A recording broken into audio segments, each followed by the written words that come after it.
Today we come to the third chapter. With this chapter we begin the second stage in the spiritual development, the stage of samadhi or concentration. The first chapter deals with the first stage, sila, and the second chapter also is a kind of sila. But from the third chapter on until the 13th chapter, the second stage, the stage of concentration or samadhi, described in detail. So the chapter actually begins with the definition of the word samadhi. So it is important that we understand what we are learning or what we are talking about.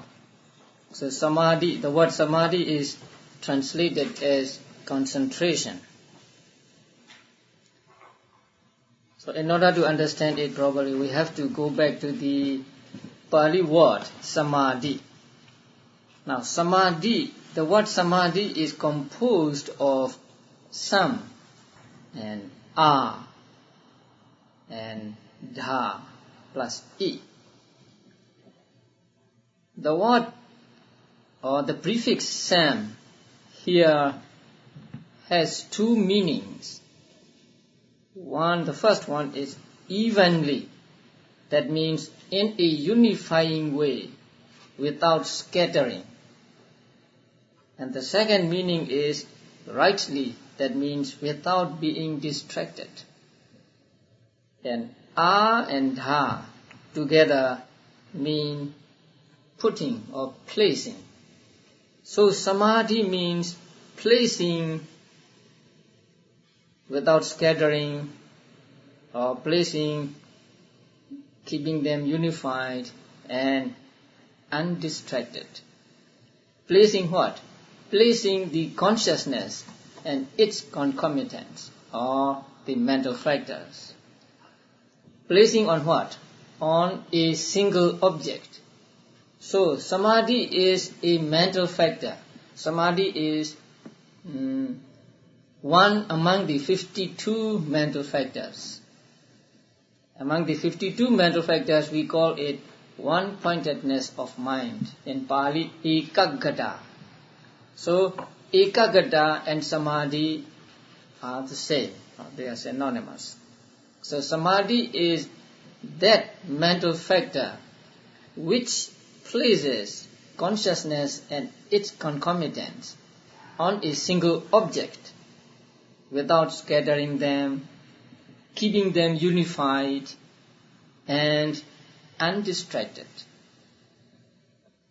So samadhi coordinates all the mental factors and also consciousness arising together with it, and does not allow them and also allow itself to be distracted, to wander away. And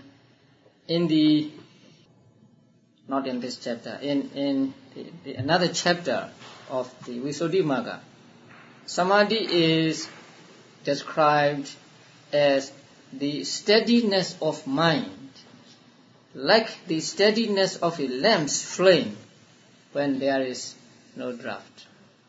So in a draftless room there may be a candle with a flame, and so like that flame steady samadhi is. And it means that the samadhi steadiness is a series of moments of steadiness, not one moment only, but a series of consciousness or moments of consciousness arising again and again on a single object. Because samadhi is a mental factor, and as a mental factor it must arise and disappear in just 3 sub-moments. So here being on the object for some time or without scattering and unified and undisturbed means a series of samadhi moments arising and disappearing, taking one and the same object, taking a single object. So that is what is called samadhi in Buddhism. And whenever we want to understand something, we have to understand it with reference to its characteristic, function, manifestation, and proximate cause. And so these are given on page 85. Concentration has the non-distraction as its characteristic. So samadhi, characteristic of samadhi is non-distraction, non-wandering. Its function is to eliminate distraction. It is manifested as non-wavering, non-shaking. And its proximate cause is bliss. Bliss means sukha, comfort or something like happiness. Because only when there is comfort of the body and of the mind can there be concentration or samadhi. In another chapter, the characteristic and others are given a little differently, although they mean more or less the same thing. So in that chapter, the characteristic is given as non-wandering and non-distraction. The function is to conglomerate co-nascent states as water does bath powder.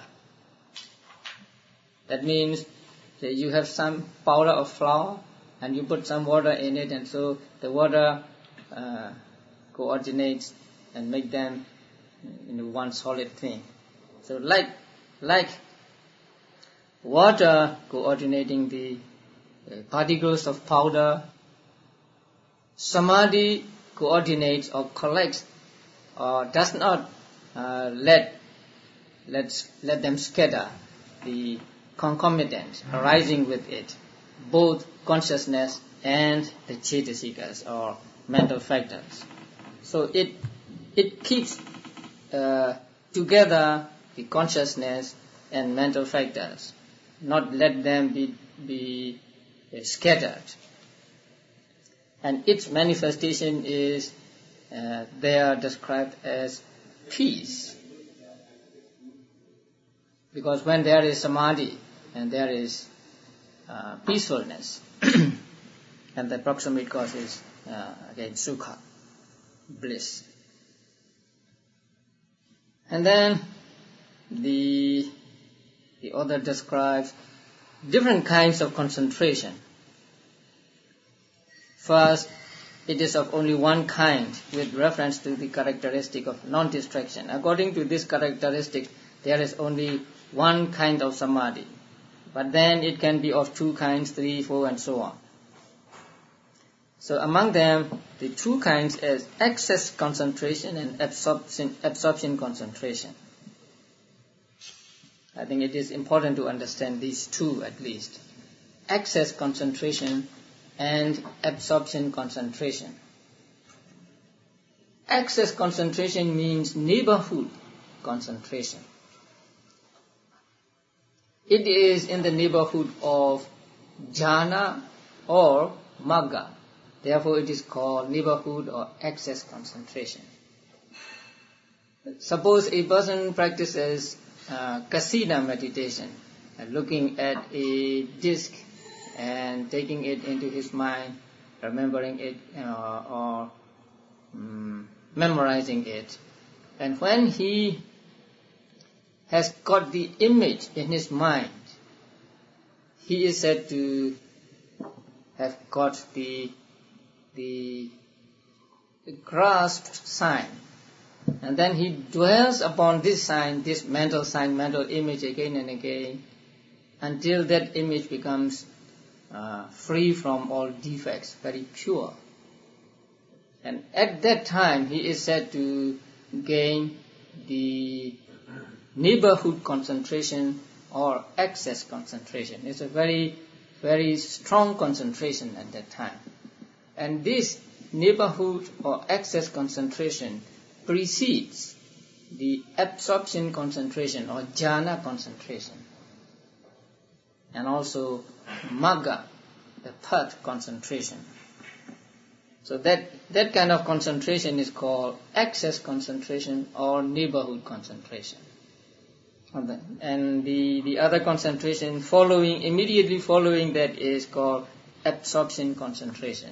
But here absorption does not mean jhana only. The Pali word is appana, A-P-P-A-N-A. So appana concentration means both jhana concentration and path or magga concentration. So samadhi can be broken up into path and jhana types of samadhi. Yes, jhana samadhi and magga samadhi belong to absorption concentration. So first there is excess concentration and then absorption concentration. Absorption concentration can be divided into two, jhana concentration and magga concentration. So samadhi is the larger term, and then jhana is a subset of samadhi in this. That's right. Yes. And these two kinds of concentration are for samatha meditation, tranquility meditation. But in vipassana we have another kind of concentration, which is called momentary concentration. It is like excess concentration, but it is not really excess concentration because there is no jhana there. But with regard to samatha meditation, there are these two kinds of concentration: the neighborhood or excess concentration and absorption concentration. And again, let me repeat, absorption concentration does not mean jhana only, but magga also. And then, on page 86, paragraph 6, 2, the subjects of meditation which lead to the attainment of neighborhood concentration and not jhana concentration are given. So I want you to look at this chart. But it is in Pali, and so it will not be easy at this stage.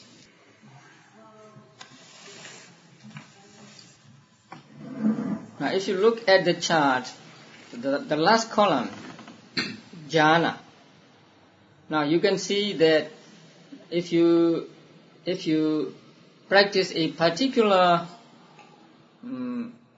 subject of meditation, you can get, say, first to fifth jhana, or first jhana only, or no jhana at all, and so on. So please look at the middle of the page, Anusati 10.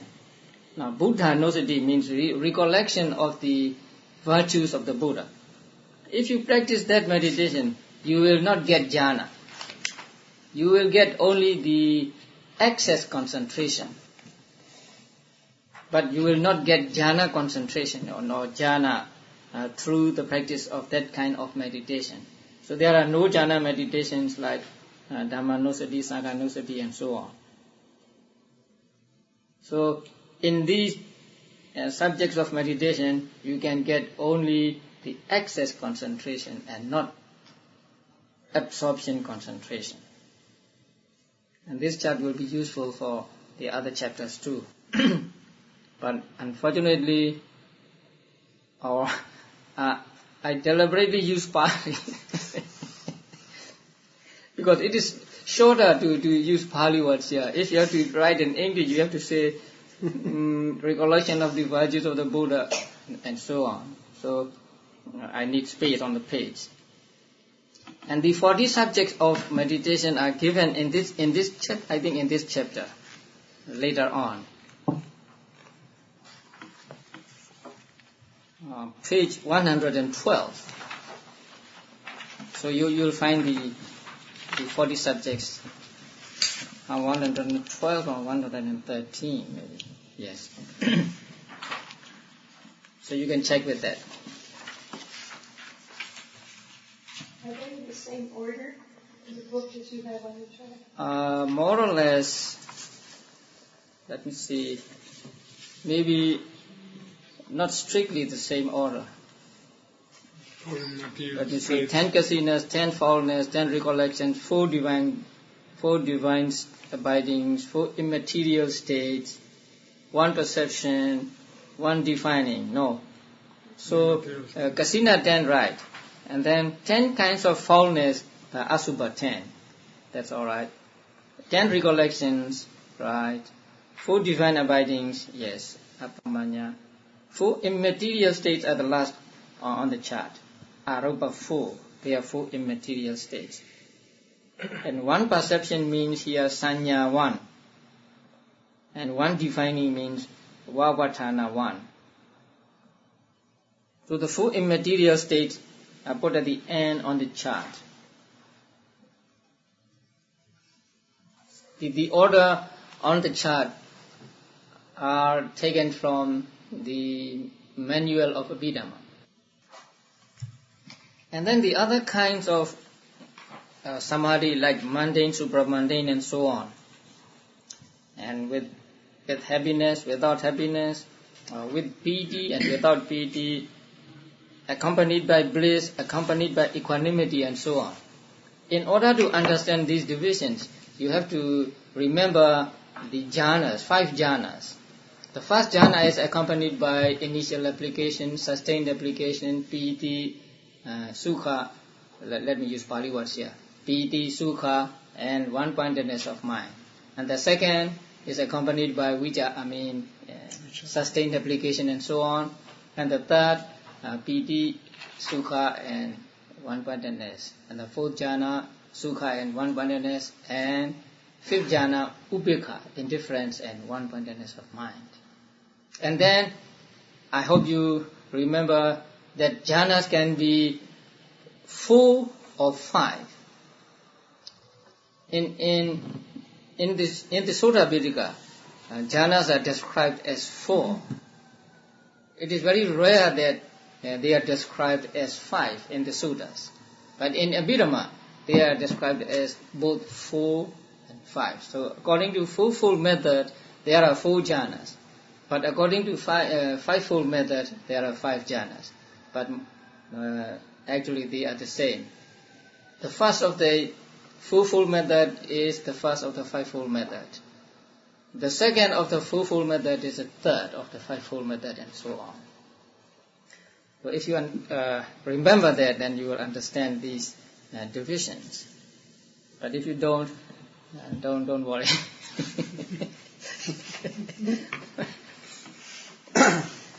Okay, then page 87, paragraph 14. In the first of the triads, it is not triad, it is tetrads, not triads, because this is a fourfold division of samadhi and not threefold division.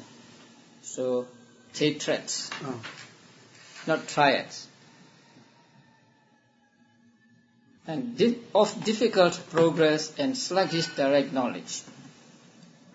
Difficult progress means difficult practice. You have to practice much. You have to spend a lot of time practicing that in order to make progress. And sluggish direct knowledge means sluggish understanding. Understanding is slow. So understanding can be swift or it can be slow. And the practice also is difficult for some, but it is not so for others. And that depends on many factors, and they are given in these pages. And with regard to the previous practice, if he cultivates the suitable, likewise, if he devotes himself to development without carrying out the preparatory task of severing impediments, etc., his progress is difficult. Now, paragraph 17. If a man is, according to whether one has had practice in serenity and insight, and here what is meant is whether one had the practice of samatha meditation or vipassana meditation in his former lives. So if you have practiced samatha, if you have the practice of samatha meditation in your former lives, then when you take up practice samatha meditation here, then your progress is not difficult. You have the easy progress. If you do not have such practice in the past, then it may be difficult. So, if he has had no practice, means no practice in former lives.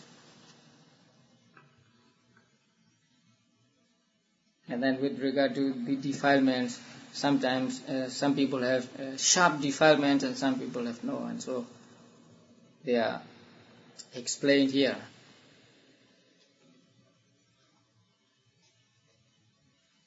And on page 89, paragraph 22, about the middle of the paragraph, the state of partaking of distinction is the attaining of higher distinction. And higher distinction here means higher jhanas. Sometimes distinction means enlightenment, but here distinction means jhanas. And the partaking of penetration is accessibility to perception and attention accompanied by dispassion. That means vipassana.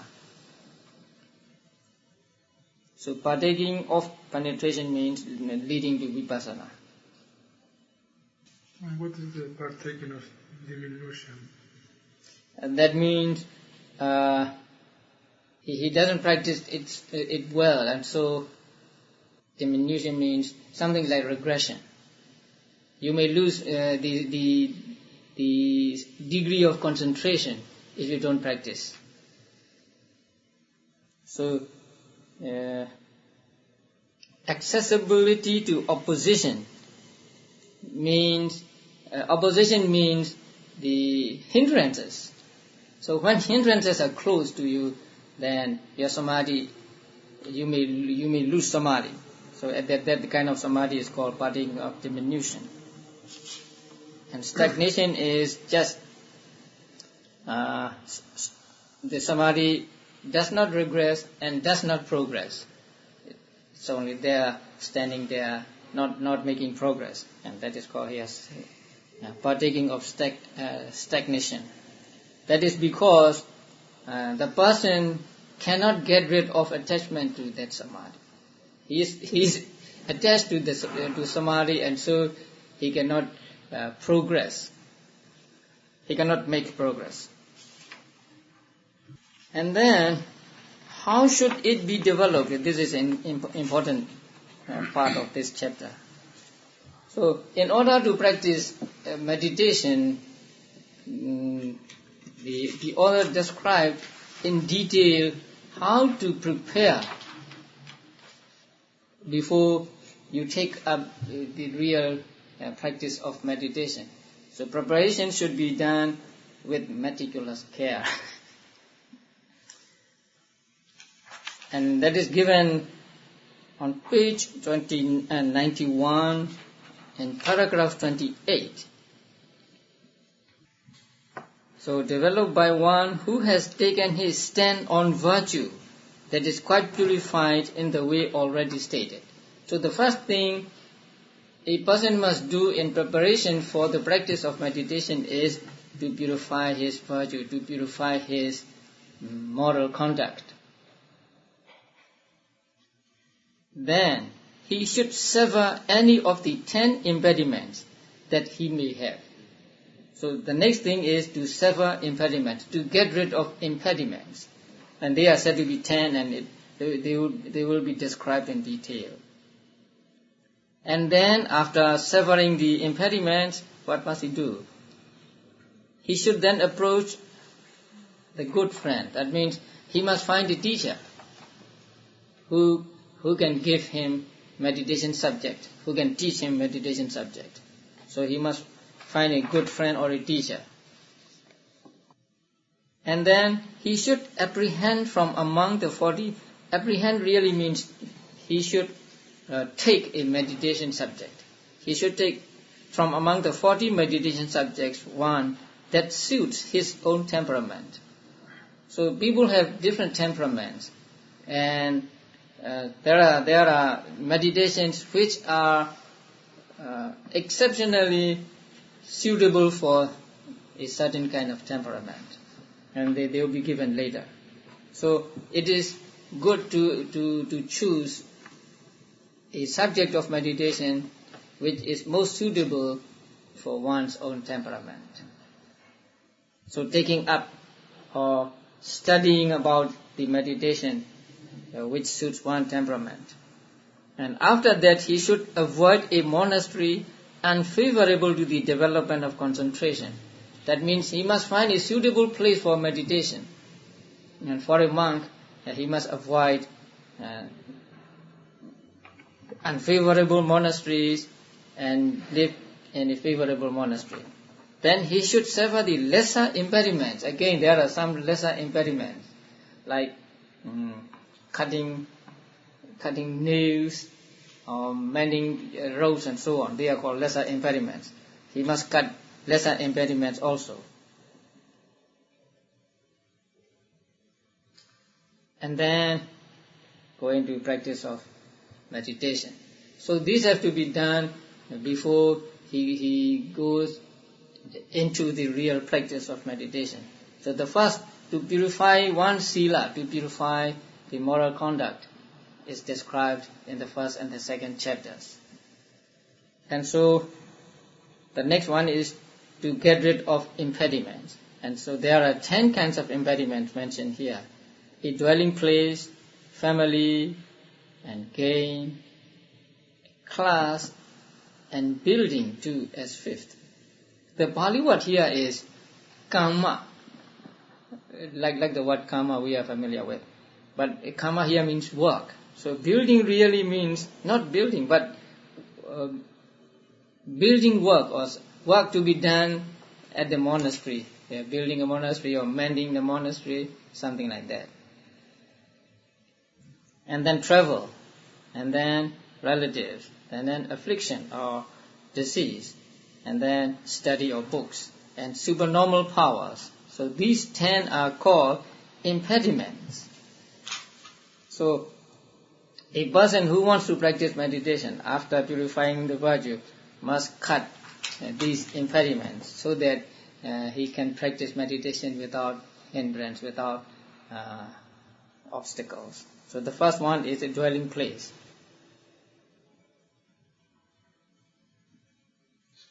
And I think they are not difficult to understand. But let me say something on paragraph 30. Towards the end of the paragraph. Or who has many belongings stored there? A monk who has many belongings. Or whose mind is caught up by some business. That is not so accurate a translation here. It really means who has attachment, whose mind is caught up by some reason, not by business, caught up by some reason.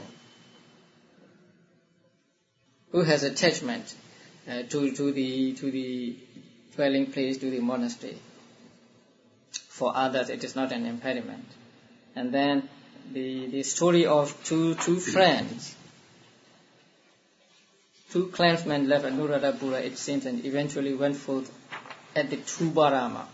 Tubarama is a pagoda just outside the city of Anuradhapura. Anuradhapura is in Sri Lanka. One of them made him familiar with the two codes. Now, we have met this word, two codes, right? Do you remember? Two codes means two sets of rules, one for monks and the other for nuns. They are called two codes. So monks have to study both rules for monks and rules for nuns, because they have to keep some of the rules which are laid down for nuns also. So two codes means two sets of rules, two patimokkha's. But the footnote here is not quite helpful, because the commentary he quoted here is not at this place, but at another place. So here two codes mean just the two sets of rules in Vinaya, but in another place,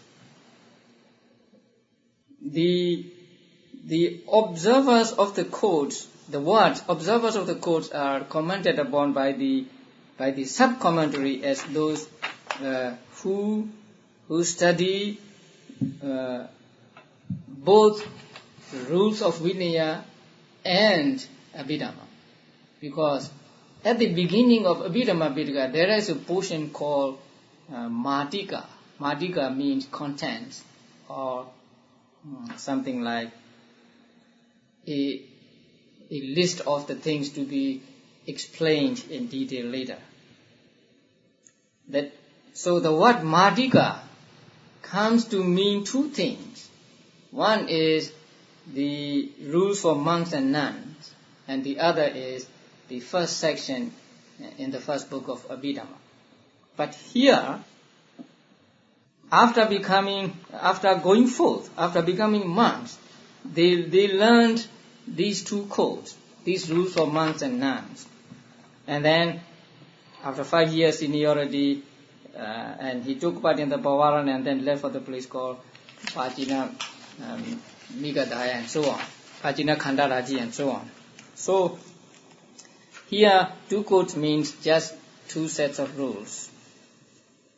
So the footnote here is not is out of place. And then with regard to Pavarana also, footnote 10, ceremony held at the end of the rains, during 3 months of which season bhikkhus have to undertake to live in one place in order to avoid travel while crops are growing. It consists in a meeting of the bhikkhus who have spent the rains together, at which each member present invites the community or invite each other to point out faults, breaches of Vinaya rules. Until that place, it's all right. Committed during the preceding 3 months, that is not in the Vinaya books. And sometimes the authors just say what they think would be the case, but it really is not. Now, at the end of the rainy season, we have this ceremony of inviting the Sangha or inviting each other. And this invitation is not for the offenses committed during the preceding 3 months. It is for any time. Because we say, I invite the monks, I invite venerables. Whether you see me breaking a rule, or you hear me breaking a rule, or if you have suspicion that I am breaking a rule, please talk to me. And if I see it as an offense, then I will make amends. And that refers to any time. So after one has invited this way, then he could be told of his offenses any time. So it is not invitation for the faults committed during the preceding 3 months, but for any time. Although the ceremony is done at the end of the 3 months of rainy season retreat, it is not for only 3 months. It's for any time, or it's for the whole year. And we just did that ceremony at the monastery. It will be done on the full moon day of October. In our countries, we have 4 months of rainy seasons, not 3 months. But monks are to observe and to live within the boundaries of the monastery for 3 months, not 4 months. So after 3 months, there is a ceremony of inviting each other, so that they are free to find out mistakes or misconduct of each other. So committed during the preceding 3 months is not correct, and it is not in the Vinaya. Is that ceremony received well? Huh? Do the monks receive easily? Yeah, it is now something like a routine activity. So whether you really want to do it or not, you have to do it, and you invite it, and so that other monks can tell you about your faults or whatever anytime. I think maybe what Gavin was saying is this difficult? I mean, it's not you have to do it, but is it do you dread? No, it's not dreadful. No. People don't say ugly things to each other. No, but Venerable, you have broken this rule. So you ought to make amends, or you ought to do something to exonerate from this offense, something like that.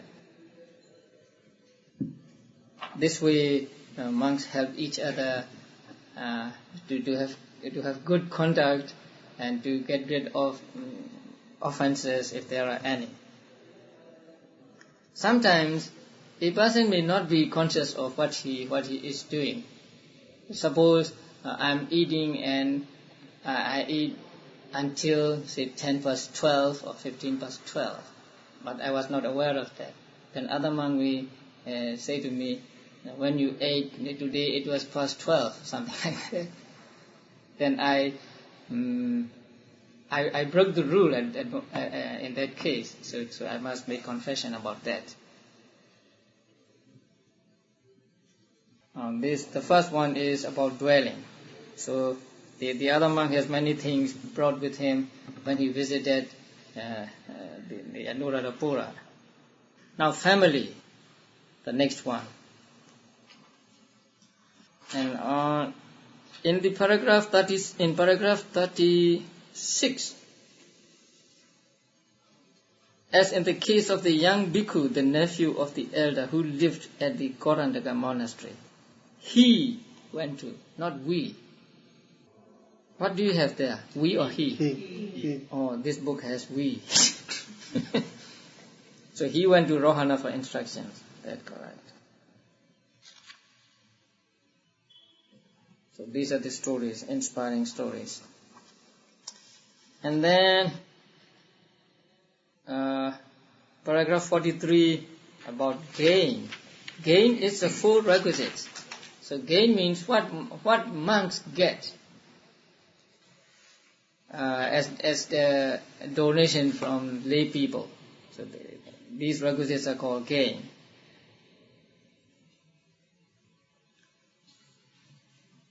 And on the next page, about 5 or 6 lines from the top. Again, even at the dawn, alms food eaters fond of opulence come and say, Venerable Sir, such and such a man lay follower, woman lay follower, a minister, and a minister's daughter, not friend. I don't know why he took it to mean friend. The Pali word is amacha, and amacha means a minister, a political minister, and not a religious minister.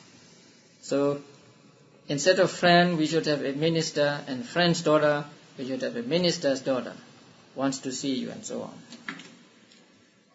Maybe officials would be better, because minister usually in this country means Religious minister? yeah. Oh. So official is... Official? Yeah, it's Uh-huh. usually might be better. And then with regard to class, there's nothing difficult. And then building, now he gives the word karma here. So karma really means something to do, not the building itself. So it is called nawa karma here. Nawa means new. So new work to do at the monastery. New work means, say, to repair something at the monastery. And when a monk is engaged in this, then he cannot practice meditation because he has to be concerned about many things. And then travel is going on a journey.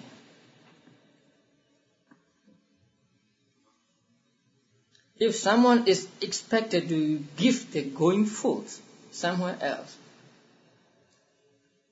it actually means if there is someone who wants to go forth, who wants to ordain, not expected to give the going forth somewhere. So if there is someone who wants to go forth or who wants ordination, or if some requisite is obtainable there and he cannot rest content without getting it, that will be an impediment. And ascetic duties means practice of monks' duties. Duties here means practice of meditation. And so one in this position should apply himself to the ascetic duties only after he has done. So only is missing there. Only after he has done the journey and transacted the business. And then paragraph 49. Mother and father should be treated like the preceptor. So monks are allowed to give medicine to his father and mother. If they live within the kingdom and look to their son for help, it should be given. Also, if they have no medicine, he should give them his own. If he has none, he should go in search of it as alms and give that. But in the case of brothers or sisters, one should only give them what is theirs. What do you understand that? The monk should give them what is theirs. Does that make sense? Their own medicine? They have their own medicine. He doesn't need to give them. They already have this medicine. So the original here means that he must mix together. You know what you got that? Compound. He must compound the ingredients and give it to them, because monks know how to compound medicine. Lay people may not know, but lay people have the ingredients at their house. So he put all of them together in different proportions and then give them as a medicine. So give them what is there is after compounding the ingredients, and the ingredients must belong to them, to the brother and sister, and not to the monk.